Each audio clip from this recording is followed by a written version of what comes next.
નમસ્કાર લાભાર્થી મિત્રો, ફરી એક યુટ્યુબ ચેનલમાં આપનું હાર્દિક સ્વાગત છે। આજે આપણે વિડીયોમાં ચર્ચા કરવાના છીએ કે શું તમે રેશન કાર્ડમાં નામ કમી કરવા માંગો છો? શું તમે રેશન કાર્ડમાં નામ કમી કરવા માંગો છો?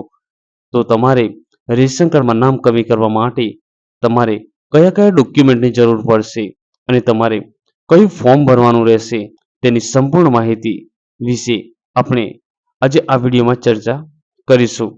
તો મિત્રો, આ જ ટાઈપના દરેક અપડેટેડ વિડીયોની નોટિફિકેશન તમારા સુધી ઝડપથી પહોંચી રહે તે માટે હજુ પણ તમે અમારી ચેનલ સબસ્ક્રાઇબ ના કરી હોય તો પહેલા અમારી ચેનલ સબસ્ક્રાઇબ કરો અને બાજુમાં પેલા બેલ આઇકન બટન પર ક્લિક કરવાનું ભૂલશો નહીં। ચલો મિત્રો, વિડીયોની શરૂઆત કરીએ। તો મિત્રો, અત્યારે જે આપણે વિડીયોમાં જે ચર્ચા કરવાની છે કે શું તમે રેશન કાર્ડમાં નામ કમી કરવા માંગો છો, જાણી લો સંપૂર્ણ માહિતી એક જ વિડીયોમાં।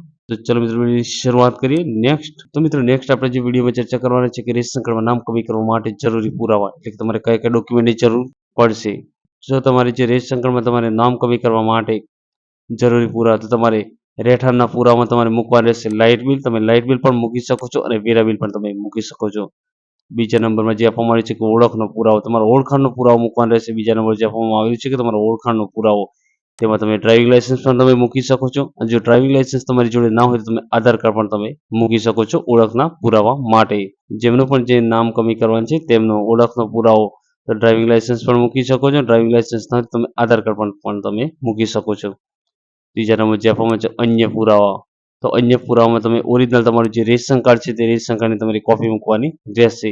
સેવાઓ માટેના જરૂરી પુરાવા, તો તમે જે પણ તમે નામ કમી કરાવવા માંગો છો તેના તમારે કયા કયા પુરાવા એટલે કયા કયા ડોક્યુમેન્ટની જરૂર પડશે। તો તમારે જો દીકરીના લગ્ન થઈ ગયા હોય તો લગ્નનું પ્રમાણપત્ર મૂકવાનું રહેશે। જો દીકરીના લગ્ન થઈ ગયા તો તમારે લગ્નનું પ્રમાણપત્ર, અને જો લગ્નનું પ્રમાણપત્ર ના હોય તો તમે લગ્નની તમે જે કંકોત્રી પણ તમે મૂકી શકો છો। બીજા નંબર જે આપવામાં આવે છે કે જો છૂટાછેડા થયેલ હોય અને રેશન કાર્ડમાંથી નામ કમી કરવાનું હોય તો છૂટાછેડાનું પ્રમાણપત્ર મૂકવાનું રહેશે। જે છૂટાછેડા થયા હોય છે તેનું પ્રમાણપત્ર મૂકવાનું રહેશે। ત્રીજા નંબર જે આપવામાં આવે છે, જો સભ્યનું મૃત્યુ થયું હોય તો એટલે કે જો સભ્યનું મૃત્યુ થયું હોય અને તમારે નામ રેશન કાર્ડમાંથી કમી કરવું હોય તો મરણનો દાખલો મૂકવાનો રહેશે। તો શું મૂકવાનો રહેશે? મરણનો દાખલો તમારે મૂકવાનો રહેશે।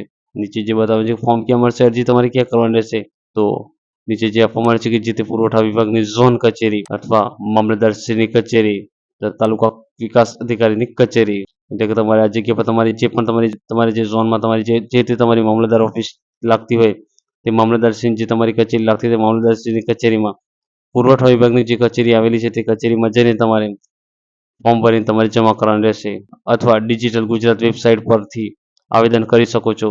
જો તમે તમારા જો ડિજિટલ જે ગુજરાત હોય છે જે વેબસાઇટ છે ડિજિટલ ગુજરાત, તો ડિજિટલ ગુજરાત વેબસાઇટ પર તમે તેના પરથી પણ તમે ફોર્મ ભરીને તમે નામ કમી કરવા માટે તમે આવેદન કરી શકો છો। નીચે આપવામાં આવે છે ફોર્મ ડાઉનલોડ કરવા માટે નીચે દર્શાવેલ લિંકનો ઉપયોગ કરીને તમે ફોર્મ ડાઉનલોડ કરી શકો છો। તો તમારે જે નામ કમી કરવા માટે જે ફોર્મ છે નંબર 4 નું જે ફોર્મ છે તે ફોર્મ તમારે ડાઉનલોડ કરવા નીચેની જે લિંક આપી છે લિંકનો ઉપયોગ કરીને તમે ફોર્મ ડાઉનલોડ કરી શકો છો ઘરે બેઠા। આ વિડીયોમાં નીચેના ડિસ્ક્રિપ્શનમાં લિંક મૂકેલી છે, તો નીચેના વિડીયોના ડિસ્ક્રિપ્શનમાં જઈને તમે આવી લિંક પર તમે ક્લિક કરીને તમે ફોર્મ ડાઉનલોડ કરી શકો છો।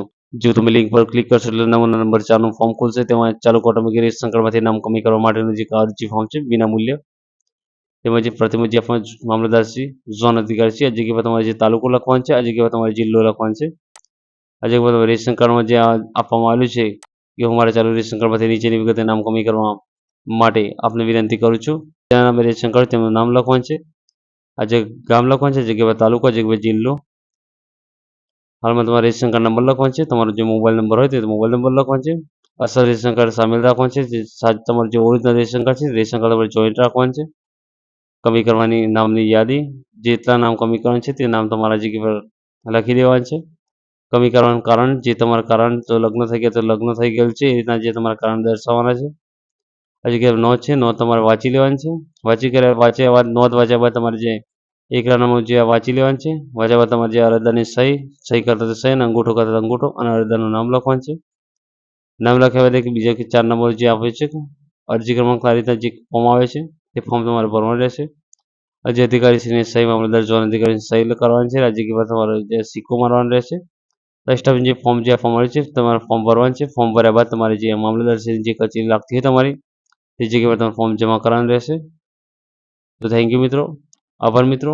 તો મિત્રો આ સ્ટેપના દરેક અપડેટેડ વિડીયોની નોટિફિકેશન તમારા સુધી ઝડપથી પહોંચી રહે તે માટે હજુ પણ તમે અમારી ચેનલ સબસ્ક્રાઇબ ના કરી તો પહેલા અમારી ચેનલ સબસ્ક્રાઇબ કરો અને બાજુમાં પેલા બેલ આઇકન બટન પર ક્લિક કરવાનું ભૂલશો નહીં. ચલો મિત્રો મળીશું ફરી એક નવા વિડીયોમાં. Thank you. આભાર.